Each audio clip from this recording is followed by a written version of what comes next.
After making the chimpanzees surviving in the Everglades video, I got a comment from Mr. Noted to do a video about Carcha in Africa. Now I'm assuming by Carcha he means Carcharodontosaurus, and by Africa I think he means the Serengeti, or at least that's why I'm putting the Carcharodontosaurus in this video, as I think the other ecosystems in Africa, the Carcharodontosaurus, would either fare slightly worse or just as well as it would in the Serengeti. Unless it's the Sahara, where it would turn into a raisin. Today we'll be assessing the Carcharodontosaurus's ability to survive the African Serengeti with the same criteria we judged the chimpanzee on, with a little addition. While environmental adaptation, ability to gather food, resource competition, and predation are very good things to measure and have in an assessing survival video, I forgot to mention one thing: survivability of the young. As if a species can't reproduce, it kind of just goes extinct. And now this really wouldn't have affected the chimpanzee's score, so the chimps go unaffected. But this will weigh a ton on the Carcharodontosaurus.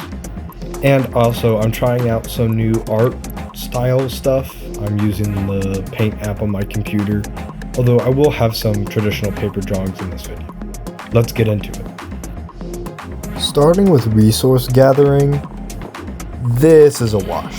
Carcharodontosaurus could easily kill any herbivore in the Serengeti, with the exception of grown elephants.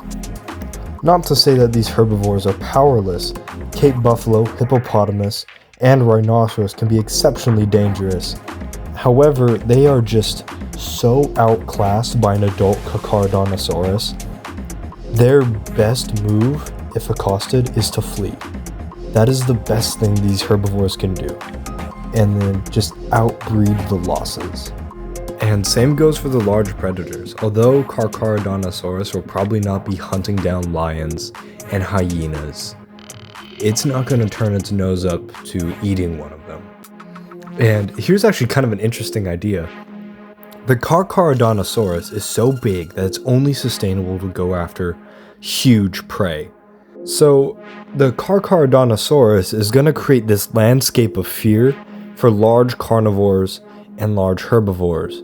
So animals like impala and Thompson's gazelle, creatures way too small to be at all efficient for the Carcharodontosaurus to hunt, are ironically going to probably hang around it the most. Jackals, hyenas, and lions will not want to get near this creature. However, elephants are smart, much smarter than the Carcharodontosaurus, even though we're not quite sure how intelligent it could be. So they could, get in herds and then scare it off of a cliff or chase it away, but elephants are really the only ones with a favorable matchup against the carc.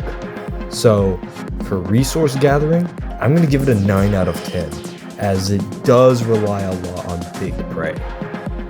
Now for resource competition, it's competing with rich safari hunters and exorbitantly large hyena clans. So it has very little competition. The Carcharodontosaurus is again getting a 9 out of 10 for resource competition. Now, environmental adaptability. So Carcharodontosaurus lived in a sort of swampy, mangrovey type environment. This sort of ecosystem that the Bahariya Formation had doesn't really exist anymore, as it was swampy like the Everglades, but the waters were deep. So the air was probably very humid, although also very hot. Now the Serengeti is hot, and there's times where it gets lots of rain, but the moisture is not this consistent thing that hangs around in the air. It is seasonally very moist. So the Carcharodontosaurus will have to get used to this. And there's probably not as much cover from the sun as the Bahariya Formation had. So yeah, our dinosaur is going to have a little bit of trouble dealing with the weather. So overall, for this category, I'm going to give it a 6 out of 10. Now on to predation. So, like we mentioned before, there's rich safari hunters, but there's a few other carnivores other than the Serengeti. There's lions, hyenas, cheetah.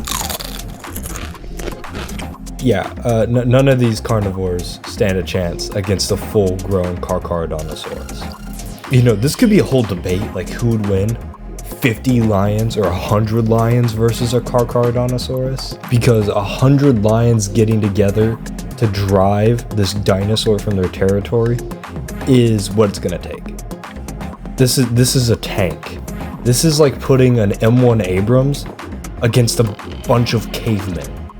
This is so unfair. Carcharodontosaurus gets a 10 out of 10 for predation, because it'll just end up killing and eating the other carnivores, if it's an adult.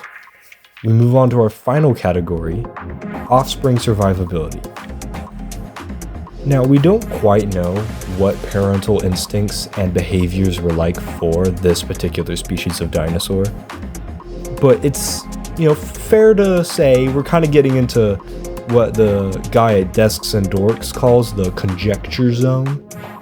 It's fair to say that at least one of the parents would guard the eggs, but of course we don't really know that. In fact, maybe both parents guarded the eggs, but however it parented back in the Bahariya Formation, it's probably gonna have to change, because there are so many things that can kill a baby carc, right? There's honey badgers, snakes, very brave secretary birds, that one's probably a bit of a reach, Nile crocodiles, Cape buffalo will kill lions, a baby carc is gonna have to be lion-sized before it becomes the size of a bus. There's so many things that can kill a baby carc, and especially after the first couple generations, they're gonna have to be dealing with an environment they were not adapted to. However, this can happen. We do know that flightless birds can succeed in Africa. I am aware the comparison between Carcharodontosaurus and ostrich is a little bit out there, but I think it's the best comparison we've got. I think it would take very difficult changes in behavior for these animals to be able to rear young successfully. However, there might be places where the Carcharodontosaurus just don't change their behavior and they don't adapt, and they just go locally extinct in that area. In fact, I think offspring survivability is the biggest thing weighing down the Carcharodontosaurus. And if I'm being completely honest, I think they would only survive a couple generations before so many large herbivores are being killed that they're not able to sustain themselves. They're like a vacuum of meat and animals. So for offspring survivability, I'm giving a 1. So after calculating all those scores, the Carcharodontosaurus gets an average survivability of 7. Now, I did say in a bit of conjecture earlier in the video that I doubt they would make it past 2 or 3 generations. However, we are going to speculate what an animal might look like descended from one of these Carcharodontosaurus. I call this creature the Nanocarchareus. It has given up its size and strength of its ancestors, only being around elephant size and weighing only about 3 to 4 tons. And although this is still an enormous predator that needs a massive amount of meat, and it can't reliably take down rhinoceros and hippos and elephants by itself anymore, but it doesn't have to. The Nanocarchareus live in groups of about 2 to 4 individuals, and they cooperate not only to hunt, but to rear their young and protect them from the many small mammals that wish to eat their eggs.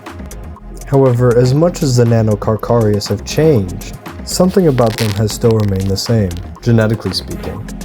There is a rare genetic recessive condition that our scientists have called the sleeping dragon gene. And essentially, what happens is a Nanocarchareus is born, but it doesn't stop growing at the 3 or 4 ton mark. It keeps growing till it reaches around 5 to 6 tons and is enormous. It requires so much food and has such high natural aggression, it lives a solitary life, eating Cape buffalo, hippos, and rhinoceros, and even bull elephants. Thank you for watching this video, and thanks again to Mr. Noted 1 for suggesting it. If you want to see other assessing survival videos, feel free to leave them in the comments below. And if you enjoyed this video, like, subscribe, and have an amazing day.